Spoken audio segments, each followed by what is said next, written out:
Hi, in this video I'm going to give you my review on the newly reformulated Koh Gen Do My Fancy Moisture Foundation. I'm going to tell you some details about the product and how it's being retailed.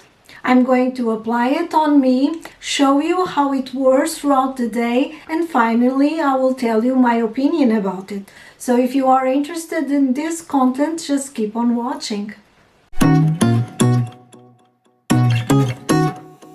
If you already saw one of my videos before, thank you for returning. And if you are new to my channel, my name is Marisa, welcome. In here we talk about everything beauty and lifestyle for all women.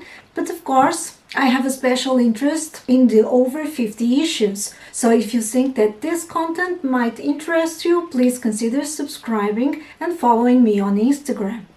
So let's talk product. The foundation comes in a squeezy tube with 20 grams of product or 0.71 ounces, and it's a cream because as you can see it doesn't slide, but when you spread it on your hands it does feel like moisturizing cream. The skin feels fresh and it sinks and it's absorbed very quickly. Koh Gen Do claims that it's a buildable foundation with a sheer to medium coverage and that is able to blur pores and fine lines due to its light diffusing mineral pigments. It comes in 13 shades, which is definitely very reduced, and the shades identification system, it's quite a peculiar one. So all the shade codes that start with a 0 have a cool neutral undertone, and the ones that start with 1 have a warm undertone. I got mine in the shade 123 and I think it's a great match for my skin. Currently the best way to get Koh Gen Do products in the UK is from Beautylish, and when I check the site it doesn't have any description in terms of light medium with cool undertones. There's no description of the shades. Anyway, I'm going to try to find on the internet any table with the description of the shades, and if I find it, I will obviously introduce it on the video.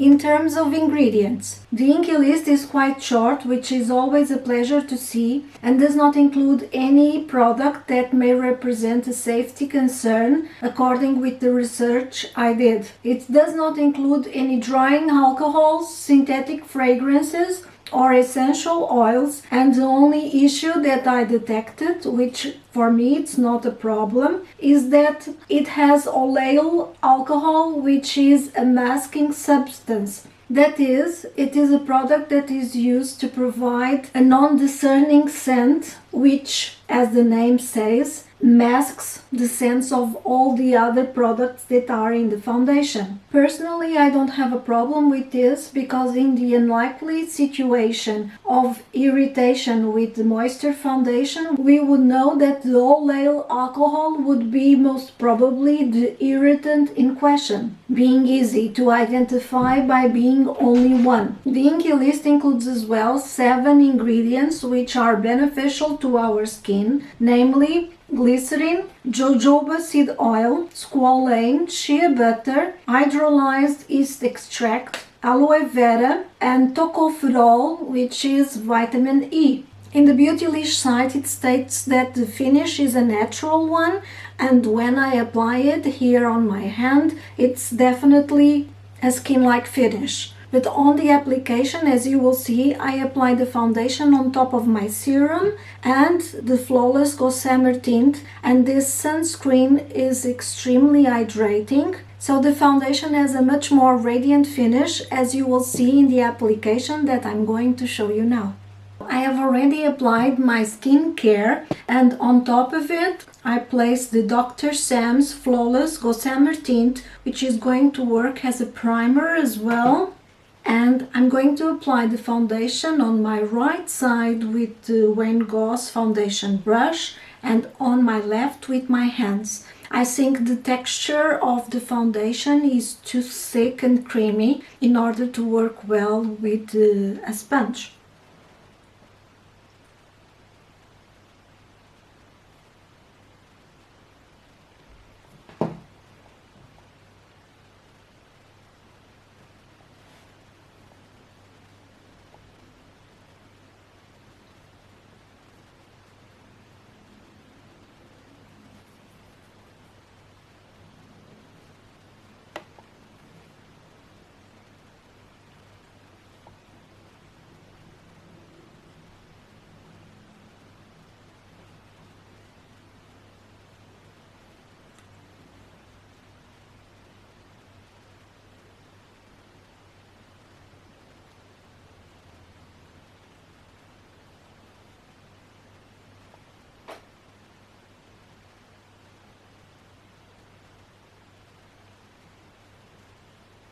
With one thin layer of foundation, it looks like this.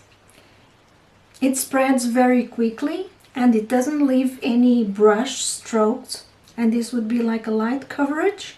I'm going to build it a little bit on the areas that I need the most, which is here.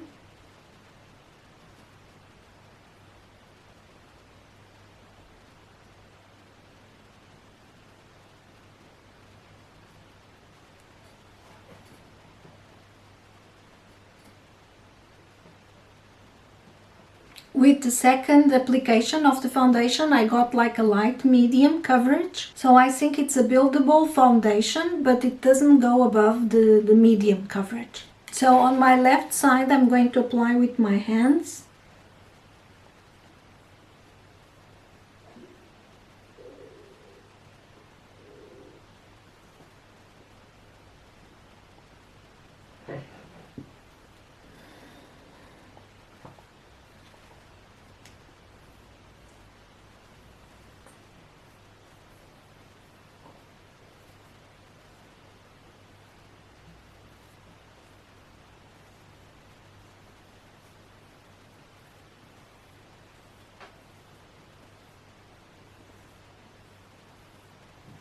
So this is how it looks with foundation on both sides of the face. I think it's even faster with my hands,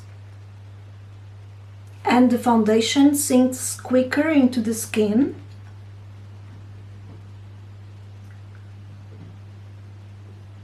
I'm going to reduce a little bit the exposure in order for you to be able to appreciate how it looks on my skin at different levels of light.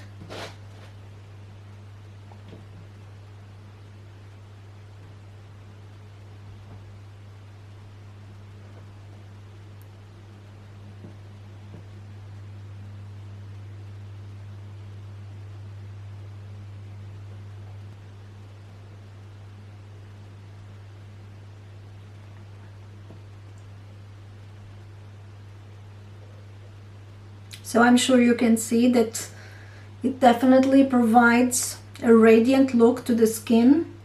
I don't mind it here, but I will have to set on my forehead and here on the sides of my nose, a little bit on the chin.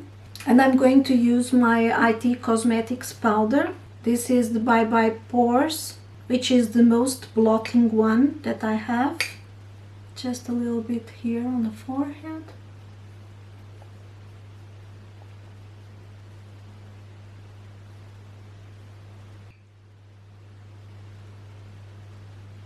So I'll be back to show you later how the foundation wears out during the day.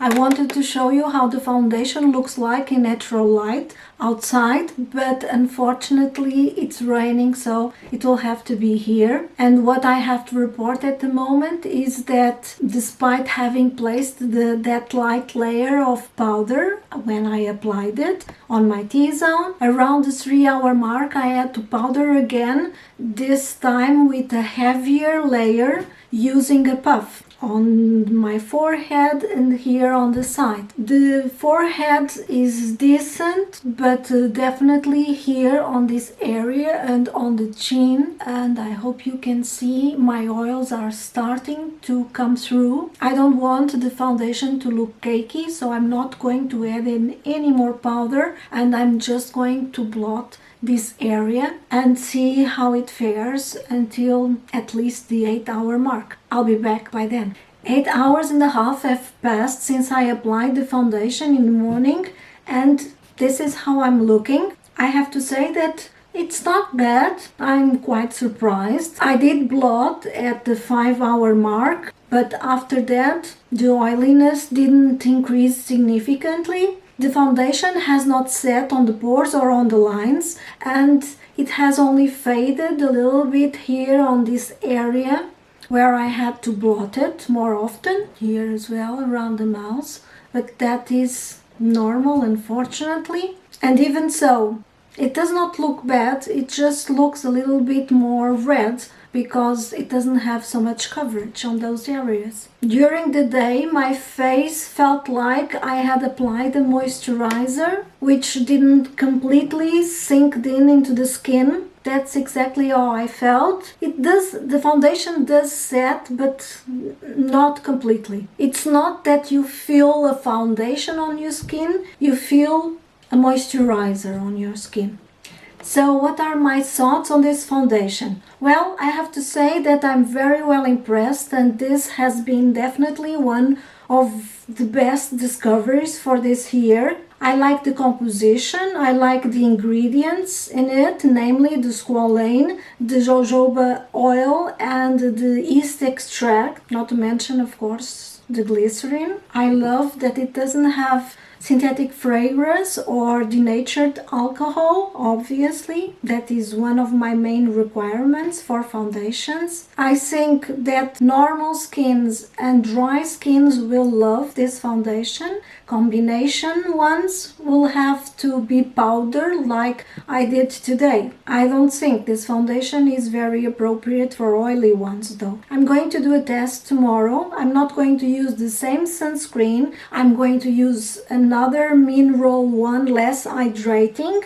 I'm still not going to use any moisturizer, just my serum, and I want to find out if like this, with this combination and with the foundation on top, my skin feels comfortable throughout the day and I don't need to powder.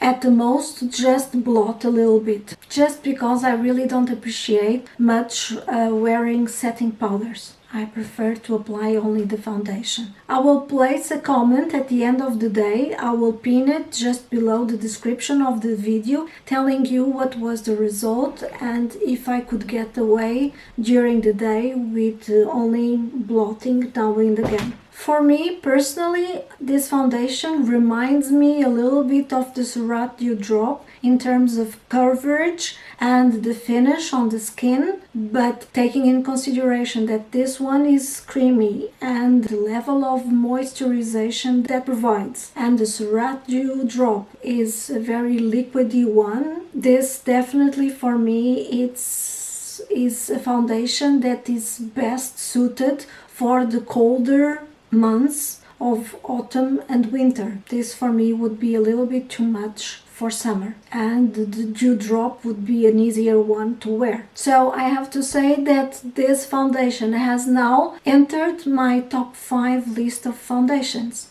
And I will place on the cards and below on the description the video where I stated my previous list. I would say that this one replaces the Pat McGrath one. And this is it for this video. I hope you enjoyed it and found it useful. If you did, please give me a thumbs up. Consider subscribing to my channel. Thank you very much for the time that you have spent with me, and until next time, bye!